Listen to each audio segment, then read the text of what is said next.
My name is Christopher Michael Jensen, CMJ. I'm from Minneapolis, Minnesota, and I've been rapping, making hip-hop music for about 19 years now.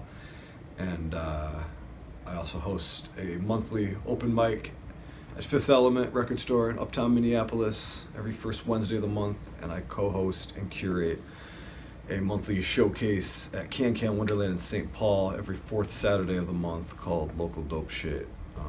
And I do a lot of other events, performances. Just dropped a project recently called the Joy Boy Destroy EP. A lot of stuff. Yeah. In June of this year, I put out a new project called the Joy Boy Destroy EP. It's 7 songs. It's entirely produced by a producer named Infinity Sweet, who some people might know from his work with the group Neon Black and a lot of other artists around the city, like Bitty Crooks, Radio Ali, different people he's worked with. But yeah, it's the first time I've ever done an entire project with just one producer producing everything, which is kind of a different approach than I've had in the past, where now I put out in 2014, every song was produced by a different producer. So like, I just kind of want to try something different. I've also never done an EP. Most of my projects have always been like full length, like 13, 16, 15 songs, 20 songs. So I wanted to do something a little bit more succinct, which I had just never done for like a solo project before. So I was kind of, my thinking was going into it, because at first I didn't know what exactly what I wanted to do, and when I started, I was kind of looking for new people that I hadn't worked with before, and I was a big fan of Infinity Sweet, stuff I'd heard him do. So when I met up with him to kind of get some production, the stuff he was showing me was so dope that I kind of was like, after kind of like playing around with some of the beats, I was like, I could probably just do an entire EP with him. So that's what we did, and like I said, I got 7 songs out of it, the title of it, Joy Boy Destroy, is kind of just like the different dynamics of kind of like what's covered in the project, like just kind of like the joyful, kind of high, like exuberant, aspects of like my life, and like the excitement of like music and all that, and kind of like the fun aspects, but then it's also kind of like the void is sort of like dealing with like depression,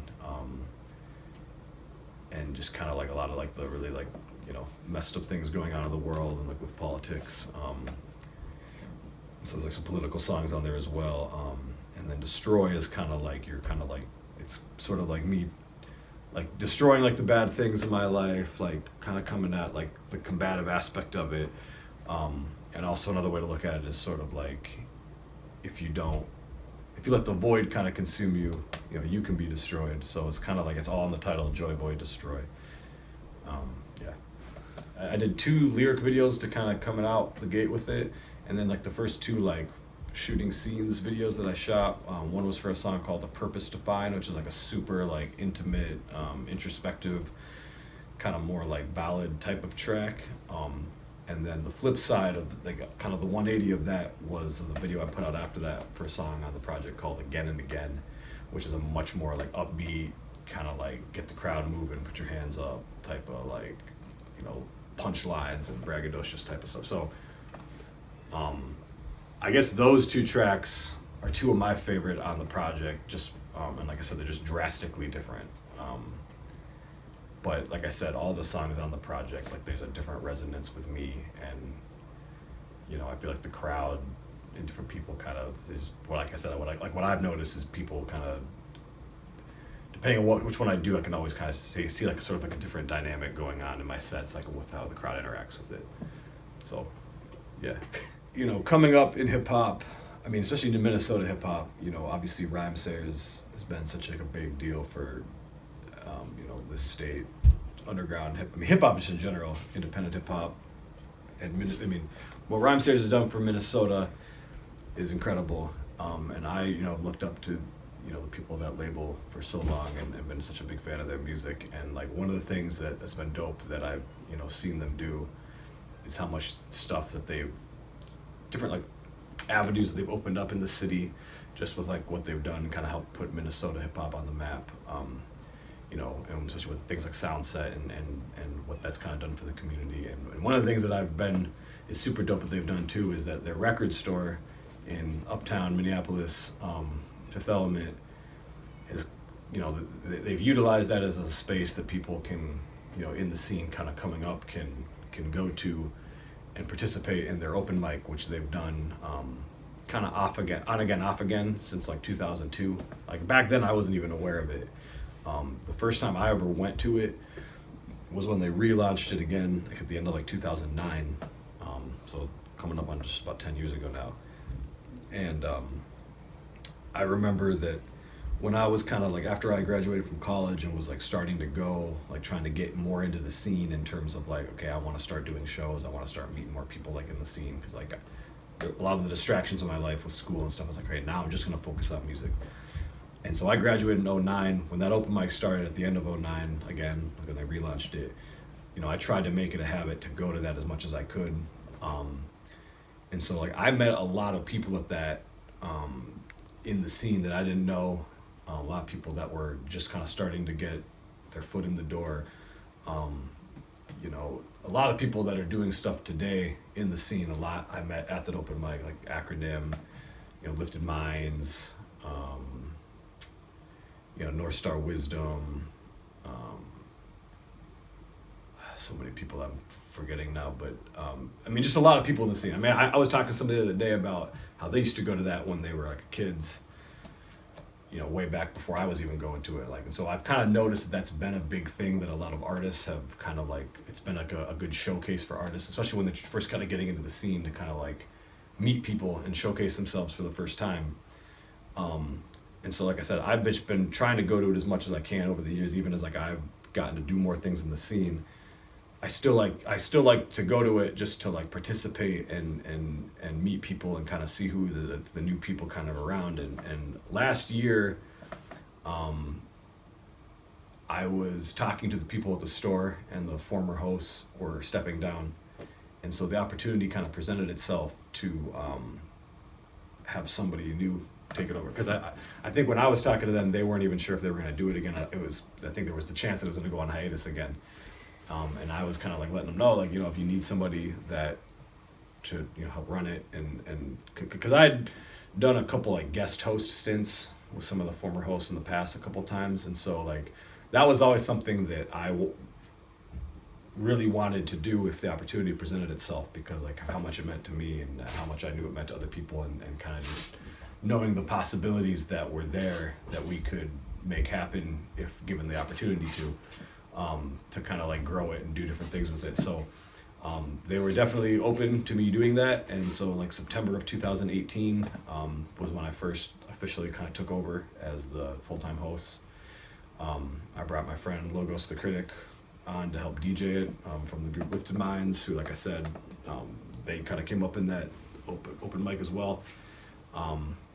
And so like what we've tried to do with it is just like I've tried to, you know, I went out of my way to try to really get the word out and promote it a lot, and kind of like let people know. And you do. That, yeah, like that, you know, if just to try to make it feel like a thing that's not just like a rink-a-dink, like, oh yeah, whatever, we're doing this, if you want to, like try to make it like a real event. And like I said, it wasn't like there was no audience there before, because like I said, when they were doing it, before I came on board, I mean, it wasn't like there was like a, you know, dead crowds or anything, but I definitely feel like I've tried to, I guess, sort of like amp it up. Well, one of the things I wanted to do too was, you know, rather than just me being the solo host every month, it's like, let me kind of bring other people on board. So maybe like every couple months or whatever, like have somebody else come help me host, and like that's in the scene, kind of like, you know, get their face out there more to maybe some people that aren't aware of them. Or who have like, you had so far? Well, yeah, so like one of the first guest hosts that I had joined me was Carnage the Executioner, who's obviously, you know, like a local legend, hip hop veteran, been doing this for, you know, over 30 years. So like when we did that, we did a little thing where we picked somebody to play at his tour kickoff, which was the next day at Fifth Element, and that got a huge response. A bunch of people came out for it. So I tried to do more things like that. Like I had, when Acronym was throwing like a monthly showcase, I had him and his wife come co-host with me, and we did a little contest for somebody to win like a slot on that. I had Reed Benjamin come because he hosts a showcase over at Dayblock. So like we did another contest, and I mean, and every time we do the little competitions, especially like there's like you kind of just feel this energy, like everybody's like super hungry coming out, trying to be part of it, and like I love that, like that, you know, we can kind of use it as more than just like even. I mean, it's dope enough when you're just having like an open mic and people are coming to like showcase, you know, just got a new song, like, and so you meet a lot of people, see a lot of people you've never seen. But when we do stuff like that too, it kind of gives them an opportunity outside of just that to like, okay, now I'm actually gonna get on like a real straight up show, you know, probably get in front of a bunch of other people that maybe aren't even at the open mic. So it's like doing that kind of stuff. We did like a sound set ticket giveaway a couple months ago. Which is, I mean, you know, it's like you're to win a $100+ ticket to Soundset. It's like I had student one who I actually met at the open mic a few years ago, who this year played at Soundset. You know what I'm saying? So it was kind of like a full circle for him too. Like, you know what I mean? Like I literally met him when he wasn't even rapping under the name Student One, was just trying to get his name out there like a lot of us were back in the day. And then to see him go all that way to now playing, you know, on the, well, what used to be called the Fifth Element stage at Soundset. You know what I'm saying? Like that's crazy. So like he came and guest hosted with me. And it just like that kind of stuff is super cool to me, like to see, you know, that kind of stuff, you know, because back in the day when I was meeting people like Acronym and Lifted Minds, you know, that was around the same time that I met like Dem Atlas, and now you look where he's gone, where he's literally signed to the label that runs the store. You know what I mean? So there's just a lot of that kind of stuff it's cool to kind of see, you know, like there's been a bunch of artists, you know, we were talking off camera, you know, people like Nerd D that, you know, have come up in things like Fifth Element Open Mic, Shut Up and Rap, just different things around the scene, getting their name out there, and now they're starting to resonate with more and more people getting their name out there. Like it's really cool to see that evolution. And I've even seen like a lot of vets start to come out every now and then to the open mic just to rock a song, like people like Shot Anonymous, you know, people like Ernest Rhodes. Like it's dope to see people like that are really established, that obviously, you know, don't, you know, need to get their name out at an open mic, but at the same time are also maybe connecting with a demographic of people that are like 16, 17 that don't know, because they're just getting into the scene for the first time and maybe don't even know about a lot of like, you know, like the vets and the OGs of like the scene. So and that's something that's kind of dope too, like just doing things like that, and like kind of my age being where it is, like I know a lot of people in the scene that are like way older than me and a lot of people that are way younger, and to try to like bridge that gap kind of, and like, you know, get people that are like maybe in their 40s to rock with people that are like in their 20s. You know what I'm saying? Like it's dope to try to be able to do that and expose them to each other too. It's just kind of like just mixing that energy together. So that's a very long-winded explanation of everything, but like that's a great answer, man. But that's what I'm saying, like and not just with the open mic, but just a lot of things that I do in the scene, and like people that I work with, like just trying to create different opportunities and showcases and like residencies and just different ideas of how to get people in the same building, in the same room together. Like we do a lot of benefit shows, you know, getting a bunch of people in the same room for a specific cause to kind of like bring people together, like you know, open mics and like I said, like residencies at Honey, like have a whole month where every week you get different people in the room and different artists and you know, vendors and just trying to help kind of bring the whole kind of like music, rap, art, even beyond hip hop, just communities together.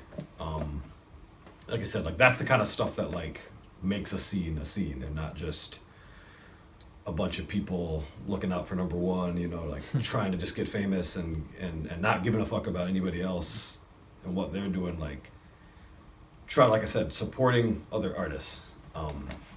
And like a lot of people that I've met in the music scene the past, you know, decade plus, like, you know, a lot of those people are like my best friends, like super close people to me now. Like they're like family to me, where like that it's like I wouldn't have a lot of people in my life, a lot of things that I've done, a lot of experiences, if it wasn't for what like the music scene and hip hop gave to me. And so like that's been such like a important thing for me, and like a lot of people that I know have said the same thing, that like anytime we can try to plug people into that kind of like energy and that kind of you know, thing going on, you know, I love that. And I've kind of noticed sort of like every few years you'll see kind of like a new wave of like younger people kind of come in, like little groups and cliques of people, like, and to kind of like see them sort of experience a lot of the stuff that like I was experiencing for the first time, like, 8, 9, 10 years ago, whatever, like to see kind of people like get such a rush out of going to shows and being part of the scene and like getting their voice heard for like the first time. Like that's the kind of stuff that I love. Yeah, I mean, people like Nerdy, like we were like talking about earlier, like, I mean, he's a guy that the first time I ever got to judge Shut Up and Rap, which is like the kind of open mic competition that Go 95 does, was the first time he performed at that. And I remember I had never heard of him. I don't think even at the time he was plugged in with a lot of people in the scene, and he blew me away. Pressed a lot of people there. I remember when me and the other judges were kind of like, talking about who we think would be the winner that day. Like I was pushing super hard. I was like, Nerdy was like, and you know what I mean? So like, and then he won that, went on to win it 3 more times the following weeks, which, the rules of Shut Up and Rap, the way they do it, like after you win 4 times in a row, you retire. And then like, and so he got to play like at Soundset that year on like the, the Go 95 stage, and like, and he's just done a ton of events with Go since then, done events with The Current, getting more and more press coverage. He like charted super high on like a city pages, like one of like their voting poll thing type of things. And I think his release show he did recently at 7th Street Entry, I think it's sold out. So I mean, to see somebody like that, like I said, kind of come from those, sort of humble beginnings of like just going to open mics and now starting to seem like he's gonna maybe be like the next to blow up. It's like, you look at like the scene. I mean, the example everybody talks about now, like 6, 7 years ago, you look at somebody like Lizzo, who was coming up in our scene. I remember seeing her at like Kaz when there was like 20 people playing with the Chalice. And I remember going home and posting on Facebook, like, oh, I saw this group, the Chalice, that I'd never seen before, and they were super dope. And now you look, she's like literally one of the biggest artists in the world, like top 5 in the Billboard. You know what I'm saying? Like it's crazy to see the kind of artists when they start out just playing like in bars and open mics, and then keep rising up. Dem Atlas, another person that I remember seeing him rap when he only had a couple songs at like coffee shops at another open mic that I used to be involved in back in like 2012. I saw him perform Charlie Brown for the first time, and now you see him doing all the things he's doing. So like I don't know, it's wild to see that. Bobby Rapp's another person getting out there. Remember booking him in 2012 for $50, and now he's got Grammy awards. You know what I mean? Like it's kind of it's surreal, really, when you think about it. Like, and I think a lot of that too is it's inspiring, because when you see people right next to you achieving not only just huge local success but like international success, it seems like attainable. Like any of us could be like the next up in that regard. You know what I mean? Like if we just keep working at it. And yeah, I don't know. It's like, I mean, and kind of like I was saying, like when you look at like Rhymesayers, who were first, kind of like the first people that kind of came from like the same place a lot of us did, rocking coffee shops and that sort of thing, to now, I mean, they were really like the first ones to kind of blow up from Minnesota, and it's like, so even for me to be involved, like I said, hosting their open mic is super cool to me, to like, kind of help foster like that, talented young people that hopefully can get to that level. You know what I'm saying? So yeah, I think there's a lot of really talented artists locally that if they maybe knew a little bit more how to like plug in with like the business side of things, or like maybe knowing how to network better or whatever, or just applied themselves in different ways, like could be a lot bigger than they are. And maybe because they're just so wired towards being artists, which I get, because we're all kind of came to the table because we all love music and art, and that's like what we it's like you come into like the scene writing a million songs every day, working on songs and recording, but like at a certain point it's like, okay, you got dope music, now how do you get it out to like the rest of the world? You know what I mean? How do you figure out how to get shows and get press?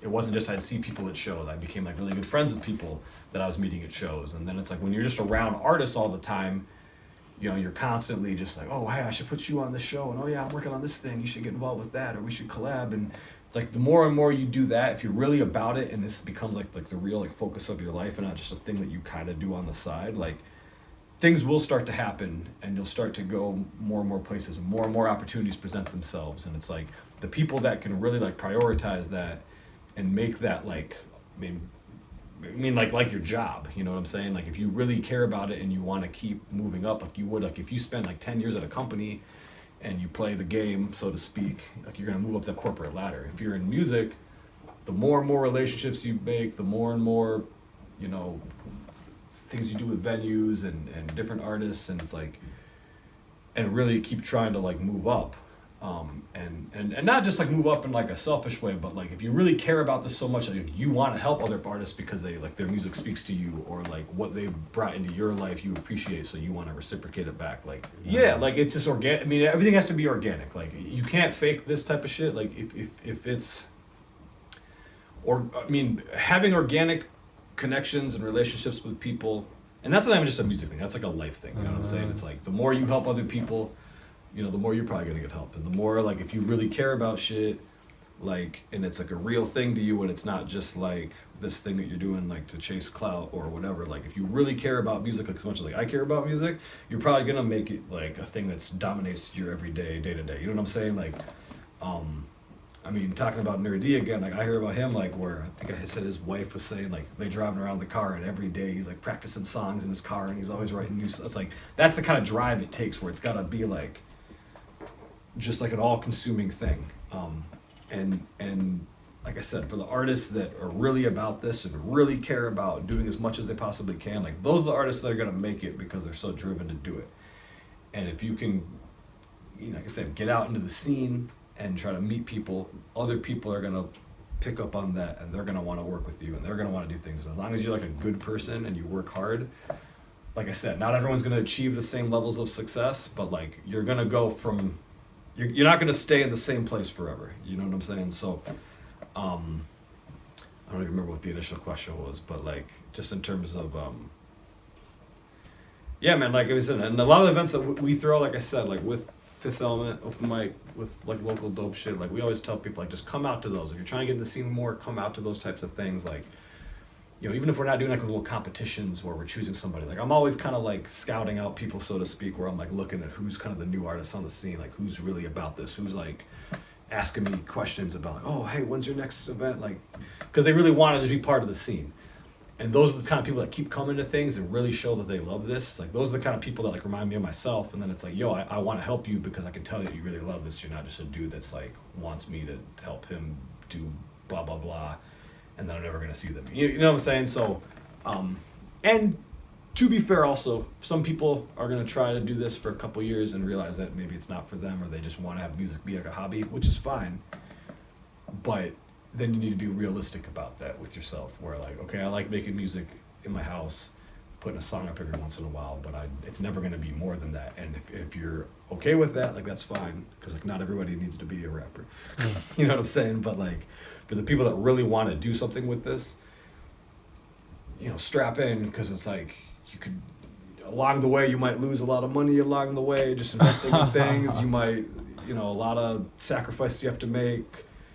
You know, not being able to go out and party and date and spend all your money on things that would maybe help other aspects of your life. I mean, and sometimes with that too, you can get a little bit so invested in something that maybe you start to neglect other parts of your life that maybe you need to balance things out like that. Sometimes that happens to me too, where it's like, okay, you get kind of burned out. So there is a balance to a certain extent. But I would say overall, music for me has done so much more for my mental health, and is like, the kind of relationships that I've built up and just feeling part of like a community has done way more than for me than like any negatives that have been associated with all that. So yeah, I hope people realize like how, like I said, the fact that I'm always thinking about these kind of stuff. Like I always have these conversations like off camera with people, like when we're talking about music, because like I think about it all the time from like every different angle of like how just different things work, and I'm trying to figure it out. And we all are. Yeah, right. So, but honestly, just to throw this out there, be a good person is a lot of it, because there's a lot of like dickheads that are even people that are successful, and it's just like there's a lot of assholes that are successful, but like you get way more, like you'll go way further being a good person than you will being a shitty person. you know, the whole nice guys finish last mentality is not necessarily true. Sometimes there are people that can cut corners in that, but like that, they can only do that for so long before they crash and burn. Eventually that shit will catch up to you. Factual. You know what I'm saying? So be a good person. Don't do things just to like capitalize off of other people. Do things because you believe in them. Be organic. Make organic connections. Message. Things that really mean something to you, not just things that you don't care about. And I say all that to also say that, you know, sometimes there are little things that you have to do that, like I said, not every aspect of a job is always going to be awesome. Sometimes you do, even when you're having that bad day, maybe you do have to do some things that, like, you know, so there's been times I didn't really feel like going out to a show, but I felt like, you know, this is important for me to go out to a show. And so sometimes there's things you have to kind of get outside your comfort zone or do things that you're not super comfortable with. I'm not saying like super shady things, but like, you know what I'm saying? Like sometimes you have to kind of like know when to shut the fuck up and know when to not just post every fucking thought that pops in your head on Facebook and Twitter. And Local Dope Shit was a showcase that was started in January of 2018 by a local artist named Uncle T. And Uncle T is an artist. I met her actually at the Fifth Element open mic in, I think it was like 2018. Somebody put her in touch with me, like a mutual friend, because she was going to start this. And so when she started it, she didn't really know a lot about throwing a show. And like I had done a lot of stuff in the scene. So we met up, talked about it, kind of gave her some pointers. She threw it. I didn't even know what Can Can Wonderland was at the time. So I didn't know how big the show was going to be. I just kind of, like I said, I try to, if artists ask for my help, I try to help where I can. And so I went to it. It was a lot of people there. The whole vibe of Can Can Wonderland, like I said, I'd never been there, was super cool. And so I was just like impressed. And like I said, especially for her first show, I got a whole ton of people there. And so I played the second one. It actually was so successful that they turned it into a monthly off of that. Like I said, if you ever talk to Uncle T, she can tell you more about that. But like, I played the second one and you know, just tried to attend it every month as like a fan of what she was doing because it was kind of in line with a lot of things that I was doing. And eventually, after about 7-8 months, and she'd asked me a couple things, you know, send me messages about suggestions for artists and all this. And eventually, she's asked me if I wanted to come on board to host it with her, like full time, permanently.